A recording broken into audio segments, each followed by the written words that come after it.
नमस्कार, मैं doctor Preeti Sharma, senior consultant pulmonology, critical care and sleep disorders at Healing hospital sector 34 Chandigarh से बात कर रही हूँ। HMPV क्या है? क्या ये एक पेंडेमिक की शुरुआत है? हम इसको कैसे पहचान सकते हैं या हम इसको कैसे प्रिवेंशन इससे कर सकते हैं? आज हम इसके बारे में बात करेंगे। HMPV एक वायरल इन्फेक्शन है। ह्यूमन मेटानिमोवायरस से जो इन्फेक्शन होती है वो एक बाकी कॉमन कोल्ड की तरह ही एक इन्फेक्शन है। ये वायरस 2001 में नीदरलैंड्स में सबसे पहले पहचाना गया था और तब से ये हमारे हर रेस्पिरेटरी पैथोजन की तरह ही इन्फेक्शन करता है, जो कि नॉर्मली विंटर्स में ज़्यादा होती हैं ये वायरल इन्फेक्शंस, जैसे कि RSV वायरस है, उससे बहुत ही क्लोजली एसोसिएटेड है।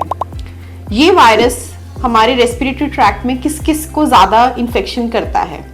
ज़्यादातर बच्चों में जो कि 5 साल से कम उम्र के होते हैं, या फिर बूढ़ों में जो कि 65 साल उम्र से ज़्यादा हैं, या फिर वो लोग जिनकी इम्यूनिटी कॉम्प्रोमाइज्ड है, किसी भी सिचुएशन में किसी दवाइयों पे हैं जिसकी वजह से इम्यूनिटी कम है, या उनको कोई क्रॉनिक बीमारियां हैं जैसे कि कोई हार्ट की बीमारी है या कोई लंग्स की बीमारी है, दमे की शिकायत पहले से है, COPD की बीमारी है या कोई किडनी डिजीज़ है।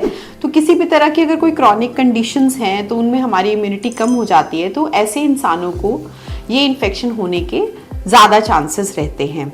तो इन कैटेगरीज में हमें ज़्यादा ध्यान रखना पड़ता है। ऑलमोस्ट अगर हम हर साल देखें तो 2 से 10% केसेस जो हमारे रेस्पिरेटरी इलनेसेस के होते हैं, जिनमें गले खराब होते हैं या फिर निमोनियाज होते हैं, तो इसमें ये वायरस हमें पहले भी मिलता रहा है। ह्यूमन मेटानिमोवायरस अगर हम अलग से टेस्ट कराते हैं तो हमें मिलता है। अब सोचने की बात ये है कि जैसे कोविड की वजह से इतना पेंडेमिक हुआ या इतना रकस हुआ, तो इससे कोई ऐसी परेशानी हो सकती है या ये हमारे लिए खतरनाक हो सकता है? तो इन वायरसेस की कुछ म्यूटेशंस होती हैं, ये RNA वायरसेस होते हैं। अगर वो कोई म्यूटेटेड वायरस होगा या उसकी ट्रांसमिसिबिलिटी, मतलब कि एक दूसरे को फैलने की जो है वो ज़्यादा हो जाए, तो वो तभी होता है जब कोई म्यूटेटेड वायरस होता है। तो अभी तक तो इसमें कोई जेनेटिक म्यूटेशन का कुछ भी नहीं बताया गया है। जितनी भी हमारे पास रिपोर्ट्स हैं उसमें ऐसा कुछ भी नहीं है। तो ये वायरस एक कॉमन कोल्ड की तरह ही बिहेव करता है।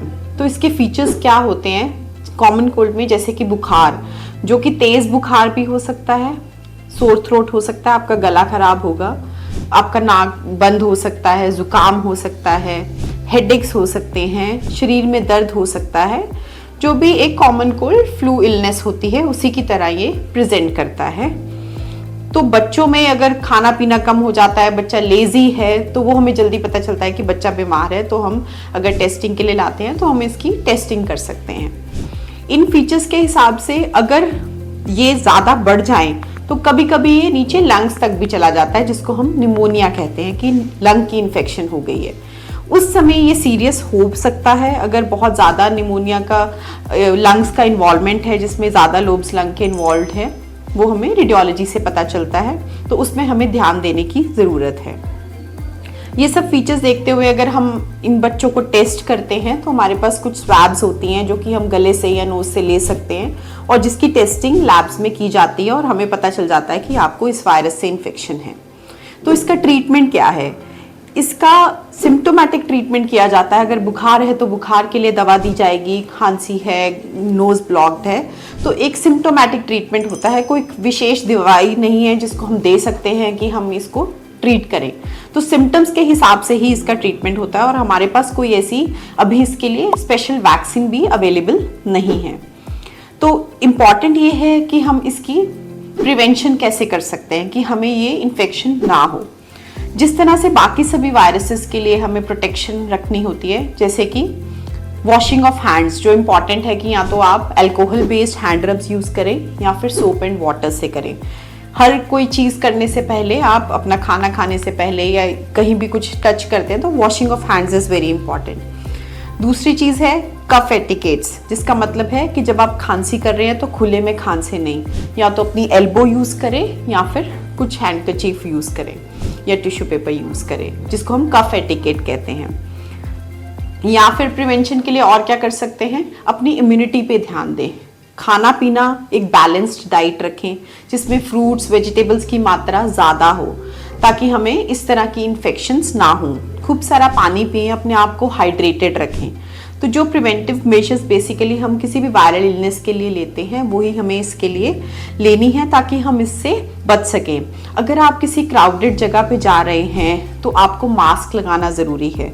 मास्क हमारी प्रिवेंशन इन्फेक्शंस के लिए बहुत इंपॉर्टेंट है क्योंकि ये एक दूसरे से भी जैसे कफ या स्नीजिंग में ट्रांसमिट हो सकता है। अगर कोई इंसान जिसको ये इन्फेक्शन है वो खांसता है या छींक मारता है तो उससे वो सारे वायरल पार्टिकल्स दूसरे बंदे को भी ट्रांसमिट हो सकते हैं। तो इम्पॉर्टेंट है कि अगर आप किसी भी क्राउडेड जगह पे हैं तो आप मास्क लगा के रखिए। सो ये सारी चीज़ें करने से हम इस इन्फेक्शन को प्रिवेंट कर सकते हैं बिकॉज हमारे पास अभी कोई ऐसी वैक्सीन नहीं है जिससे हम इसको प्रिवेंट कर सकते हैं, या बच्चों के स्केड्यूल में भी इसकी कोई वैक्सीन अभी तक अवेलेबल नहीं है। तो इम्पॉर्टेंट यही है कि हम ये सारे सिम्टम्स को इग्नोर नहीं करें। अगर ऐसा कुछ है अपने स्पेशलिस्ट को ज़रूर कंसल्ट करें, खास करके वो लोग जिनकी ऑलरेडी दवाइयाँ चलती हैं, जैसे एस्थमा के मरीज़ हैं या COPD के मरीज़ हैं, अपनी दवाइयाँ समय पे लें। और अगर ऐसे सिम्टम्स डेवलप होते हैं तो अपने स्पेशलिस्ट को ज़रूर कंसल्ट करें। और मैं डॉक्टर प्रीति शर्मा अवेलेबल हूँ हीलिंग हॉस्पिटल सेक्टर 34 चंडीगढ़ में Monday to Saturday 9 to 5 PM। आप मेरी अपॉइंटमेंट ले सकते हैं या अगर आपको इसके ऊपर और भी कुछ क्वेरी है तो आप मेरे से बात कर सकते हैं। धन्यवाद।